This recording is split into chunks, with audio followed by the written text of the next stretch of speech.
আসসালামু আলাইকুম রহমতুল্লাহ। আশা করি প্রত্যেকে ভালো আছেন। আর দীর্ঘদিন পর আপনাদের মধ্যে আসলাম নতুন কোনো একটা ভিডিও নিয়ে। সেটা হলো এসএসসি 2025 পদার্থবিজ্ঞান দ্বিতীয় অধ্যায় গতি থেকে একটা প্রশ্ন দেওয়া হয়েছে। সেই প্রশ্নটা হচ্ছে যে পিওকিউ দুটি নৌকা যথাক্রমে 8 মিটার সেকেন্ড ইনভার্স 1 ও 5 মিটার সেকেন্ড ইনভার্স 1 বেগ এবং 4 মিটার সেকেন্ড ইনভার্স 2 ও 6 মিটার সেকেন্ড ইনভার্স 2 ত্বরণ নিয়ে যাত্রা শুরু করে এবং একই সময়ে নদীর অপর তীরে পৌঁছায়। কিউ নৌকা দুটি অপর তীরে পৌঁছালে নদীর প্রশস্ততা নির্ণয় করো। তো এই প্রশ্নটা করতে গিয়ে অনেক শিক্ষার্থী পরীক্ষার বিকৃত হয়েছে, তারা ঠিক মতন করতে পারে না, অনেকের সমস্যা হয়েছে বিভিন্ন ধরনের। তো আমি করে দিচ্ছি, দেখে রাখবেন কিভাবে করতে হয় আগামীতে। যারা নেক্সট পরীক্ষা দেবেন এই ধরনের প্রশ্নগুলো পরীক্ষাতে প্রচুর আসে। তো আশা করি পুরো ভিডিওটা দেখলে আপনি বুঝতে পারবেন। তো ধরুন সাপোজ ধরেন এটা একটা নদী, এপার আর এপার নদীর দুই পার। তো এটা হচ্ছে আমার পি নৌকা আর এটা হচ্ছে আমার কিউ নৌকা। এই পি নৌকাটি 8 মিটার সেকেন্ড ইনভার্স 1 বেগ ও 4 মিটার সেকেন্ড ইনভার্স 2 ত্বরণ নিয়ে অপর প্রান্তে পৌঁছায় এবং দ্বিতীয় নৌকাটি 5 মিটার সেকেন্ড ইনভার্স 1 বেগ ও 6 মিটার সেকেন্ড ইনভার্স 2 ত্বরণ নিয়ে অপর প্রান্তে পৌঁছায়। তো এই যে নৌকা পি নৌকা অথবা কিউ নৌকাটি অপর প্রান্তে পৌঁছাতেছে কিন্তু সমতরণ নিয়ে, কারণ এই যে দেখেন এখানে ত্বরণ উল্লেখ করা আছে। সে এই প্রান্ত থেকে এই প্রান্ত যতটুকু সে দূরত্ব অতিক্রম করবে সে 4 মিটার সেকেন্ড ইনভার্স 2 ত্বরণ নিয়ে যাবে। ঠিক একই রকম ঘটনা হলো কিউর ক্ষেত্রে, কিউ নৌকার ক্ষেত্রে। তখন তারা যাইতেছে এই যে দুইটা নৌকা অপর প্রান্তে যাইতেছে সমতরণ নিয়ে। তো আমাকে জানতে হবে যে সমতরণ অতিক্রান্ত দূরত্বের সূত্র কি।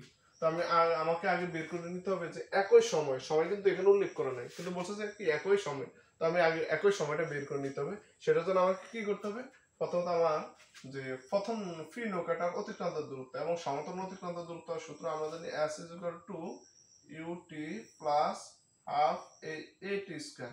সময় যেহেতু এখন, তখন আমরা সময়কে শুধু টিকে টি এ রেখে দিব। আর এটা হচ্ছে প্রথম নৌকা আদি বেগ, বেগ u1 দিলাম, আর এটা ত্বরণ হচ্ছে a1, এটা এখানে লিখে দিলাম। u1 এর মান হচ্ছে 8, টি এর মান নাই, টি এর মান আমরা বের করতে টি আমি রেখে দিলাম, এর মান হচ্ছে আমার 4t স্কয়ার। এখানে আসে আমার 2t স্কয়ার, এটাকে দিলাম 1 নং সমীকরণ। এবার দ্বিতীয় নৌকার অতিক্রান্ত দূরত্ব ut plus half 8t square. তো আমি এখানে লিখলাম u2 আর হচ্ছে ত্বরণ দ্বিতীয় নৌকার ত্বরণ এর জন্য u2 দিয়ে দিলাম আলাদা আলাদা করে। u2 এর মান হচ্ছে 5, তার সাথে আছে t প্লাস a2 এর মান হচ্ছে 6t স্কয়ার। এখানে হচ্ছে 5t প্লাস 3t স্কয়ার। এরপর আমার এটাকে আমি 2 নং সমীকরণ দিয়ে দিলাম। এরপর আমার কারণে হচ্ছে যেহেতু পি ও কিউ নৌকা এই নদীর এই পার থেকে যাত্রা শুরু করে অপর প্রান্তে পৌঁছায়, তার মানে দৌড়া নৌকার অতিক্রান্ত দূরত্ব কিন্তু একই। তার মানে এই নৌকার অতিক্রান্ত দূরত্ব আর এই নৌকার অতিক্রান্ত দূরত্ব একই। আমি বোর্ডের এই অংশটা মুছে দিচ্ছি আমার লেখার সুবিধার জন্য। এখন আমাকে প্রশ্ন মতে আমাকে লিখতে হবে যে S1 সমান S2, কারণ নৌকা দুটি নদীর এই প্রান্ত থেকে যাত্রা শুরু করে ওই অপর প্রান্তে যাবে। তার মানে প্রথম নৌকার অতিক্রান্ত দূরত্ব দ্বিতীয় নৌকার অতিক্রান্ত দূরত্বের সমান। আর আমি এখানে মানগুলো বসে দিই। S1 এর মান হচ্ছে 8t প্লাস 2t স্কয়ার। দ্বিতীয় নৌকার অতিক্রান্ত দূরত্ব হচ্ছে 5t প্লাস 3t স্কয়ার।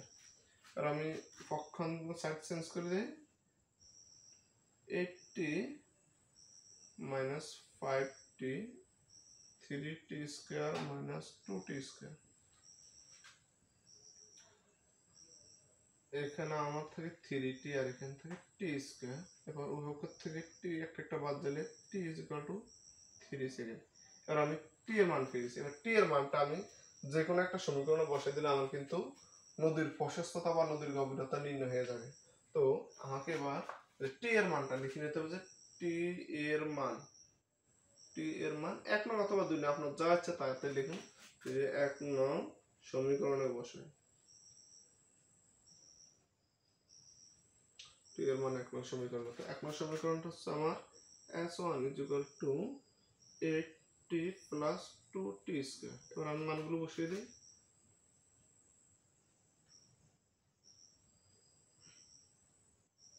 সম্পূর্ণ ক্যালকুলেট করলে আসে 42 মিটার।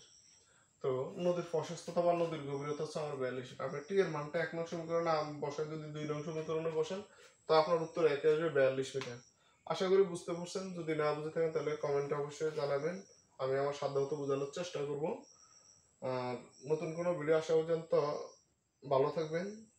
সবাইকে শুভরাত্রি। আসসালামু আলাইকুম রহমতুল্লাহ।